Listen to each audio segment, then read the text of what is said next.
Hello, today we have some great tips for you for the month of October. Fall is an excellent time to put a lot of plants in the ground, especially containerized trees and shrubs and even many perennials. The cooler temperatures help them get a good established root system as we move into the fall and winter months, and they'll be well established by the growing season next year. Now the cool season annuals are also showing up in the garden centers now. As you can see, we've already planted some pansies in our gardens, and we're planting some of the ornamental kale and cabbage. There'll be other cool season annuals that will pop up in the garden centers now, snapdragons and others, and this is again an excellent time to put them in the ground. They love the cool weather, they thrive in it. Just be sure to keep them watered if we go through some dry periods.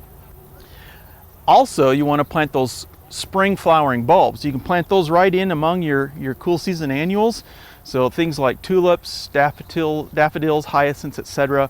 Excellent time to plant them through October and into November. Now if you have some spring flowering perennials that are overcrowded, such as daylilies and peonies, you can still dig them, divide them, thin them out, and then replant them. If you have tender perennials such as dahlias, caladiums, and others, now is a good time to dig those up and store them indoors in a cool, dry place. And again, if you're maintaining houseplants outdoors for the summer, you got to get those indoors pretty soon. Be sure to inspect them for insects, treat them, and if they're root bound, now's a good time to go ahead and repot them into a larger pot. In the vegetable garden, it's time to start harvesting your sweet potatoes, pumpkins, as well as winter squash. And many of you probably still have tomatoes with green tomatoes on them. And as we move into October, and especially the latter part of October, threats of frost are common. And if there is a threat of a frost coming, be sure to go out and harvest your green tomatoes, take them indoors. They will ripen indoors at room temperature, and you can enjoy fresh tomatoes well after the plants have died. Now we can still plant some of those cool season crops that germinate, mature quickly, such as radishes and mustard. And then finally, as your summer garden finally goes to rest, make sure that you remove any debris that has been infested with insects and diseases.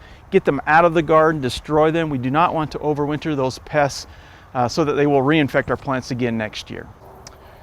For our turf areas, October is the month when we really turn more of our attention to cool season grasses. So for those of you who are maintaining cool season grasses, early October is actually the first application of fertilizer we will apply to them through the fall and winter months. So at about 1 to 1.5 pounds of actual nitrogen per 1,000 square feet.